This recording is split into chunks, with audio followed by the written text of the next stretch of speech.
Hello guys.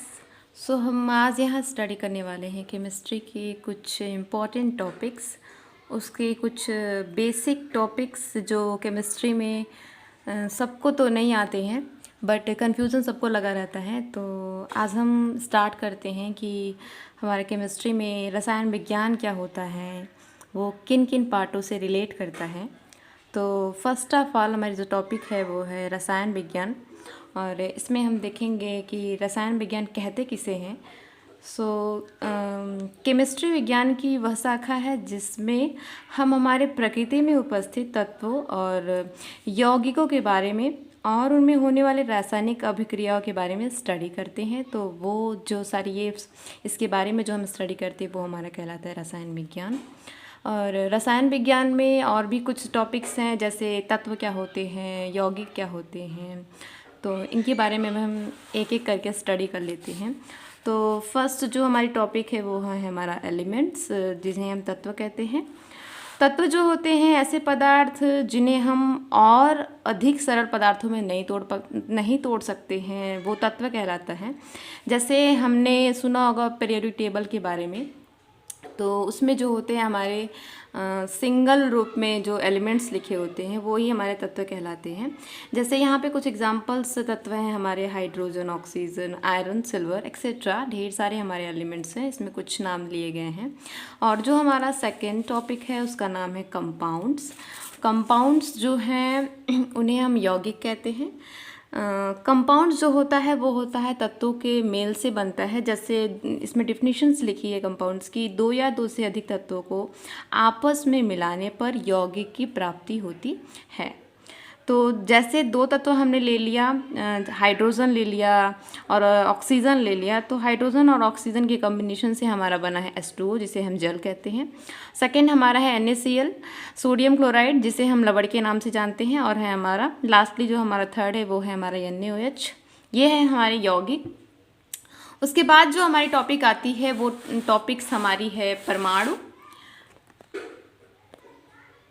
परमाणु के बारे में भी हम थोड़ा बहुत स्टडी करेंगे कि परमाणु क्या होता है। परमाणु को हम बोलते हैं एटम।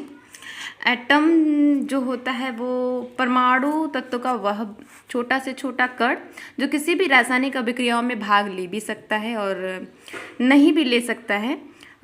एक्चुअली में ये भाग नहीं लेता है परमाणु। इसके जो परमाणु के कई रूप होते हैं, जैसे एक परमाणुक हो गया, द्विपरमाणुक, बहुपरमाणुक, इसके रूप जो होते हैं वो भाग लेते हैं और उसी को हम अणु के रूप में भी जानते हैं। तो उसे हम आगे डिस्कस करेंगे कि कैसे हमारा रासायनिक अभिक्रिया में कोई भी परमाणु भाग लेता है। और जो ये लास्ट टॉपिक लिखी है, स्वतंत्र अवस्था में रह भी सकता है और नहीं भी रह सकता है। उसके बाद जो हमारी अगली टॉपिक है, एक से एग्जांपल्स देख सकते हैं आप, ऑक्सीजन और हाइड्रोजन, ये हमारे परमाणु हैं। लास्ट जो टॉपिक है it is very most important topic, यौगिक का अणुभार। हम किसी भी यौगिक का अणुभार कैसे निकालते हैं, कैसे हम जानते हैं कि यौगिक का अणुभार क्या होता है क्या नहीं होता है। तो यौगिक का अणुभार जानने से पहले हम जानेंगे कुछ तत्वों को, जो हम तत्वों को जानते हैं। हमने यहाँ पे कुछ तत्व लिखा है। फर्स्ट हमारा है हाइड्रोजन, सेकंड है हमारा हीलियम। इसमें यहाँ पे देखेंगे आप लिखा है परमाणु भार, तो यौगिक का ये परमाणु क्रमांक नहीं है। परमाणु क्रमांक जो होता है वो इंडिकेट करता है कि कौन सा एलिमेंट किस पोजीशन पे है। ये जो है हाइड्रोजन पहले स्थान पे रखा गया है पीरियोडिक टेबल में, लेकिन इसका जो परमाणु भार होता है वो होता है 1। उसके बाद सेकेंड जो हमारा है वो है हमारा हीलियम, जिसका परमाणु भार है 4। उसके बाद है लिथियम जिसका है 7। उसके बाद है बेरिलियम जिसका है 9। फिर boron, carbon, nitrogen, fluorine, neon, sodium, oxygen and chlorine. So यहाँ पे अब हम कुछ एलिमेंट्स के परमाणु भार तो जान गए हैं। अब हम जानेंगे कि हम कैसे किसी भी यौगिक का निकाल सकते हैं अणुभार। तो यहाँ पे जैसे मैंने कुछ लिखा, कोई भी यौगिक लिखा, जैसे मैंने यौगिक में लिखा H2O, क्योंकि हमने अभी यौगिक के बारे में पढ़ा है। यौगिक जो होता है हमारा दो तत्वों के कॉम्बिनेशन से बनता है, उसे हम यौगिक कहते हैं। तो यहाँ पे जैसे मैंने लिखा है H2O, तो H2O का अगर मैं निकालूँ अणुभार तो क्या होगा, इसको निकालने से पहले ये कितने मोल्स हैं, यहाँ पे हाइड्रोजन परमाणु जो संख्या है वो 2 है, तो यहाँ पे पहले लिखेंगे उसकी संख्या। उसके बाद हमने यहाँ पे भी देखा कि इसका परमाणु क्रमांक कितना है, 1 है, तो 1 से मल्टीप्लाई करेंगे और प्लस का साइन लगाएंगे क्योंकि हाइड्रोजन का कंप्लीट हो गया है। अब हम ऑक्सीजन की तरफ आएंगे, ऑक्सीजन जो है हमारा 1 है, तो उसके लिए हम नंबर लिखेंगे 1 और फिर मल्टीप्लाई का साइन लगाएंगे। उसके बाद हम देखेंगे ऑक्सीजन का परमाणु भार जो है वो है 16, तो यहाँ पे लिखेंगे 16। अब हम इसको सॉल्व कर लेते हैं सिंपली, 2 1 जा 2 और प्लस 16 1 जा 16, तो ये हमारा सॉल्व करने पे आ गया 18। तो 18 जो है ये है अणु भार, और ये अणु भार किसका है, ये अणु भार जो आया है ये आया है वाटर का। इस तरीके से हम किसी भी यौगिक का अणु भार निकाल सकते हैं।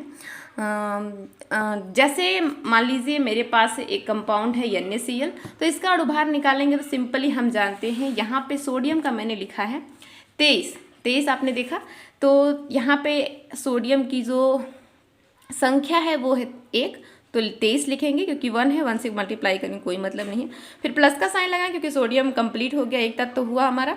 सेकेंड जो है वो है क्लोरीन, और क्लोरीन का जब हम निकालेंगे तो क्लोरीन का मैंने यहाँ लिखा है 35.5, तो क्लोरीन का भी हम लिखेंगे 35.5। जब हम इसको ऐड करेंगे तो 58.5 आएगा, और यही हो गया हमारा अणु भार।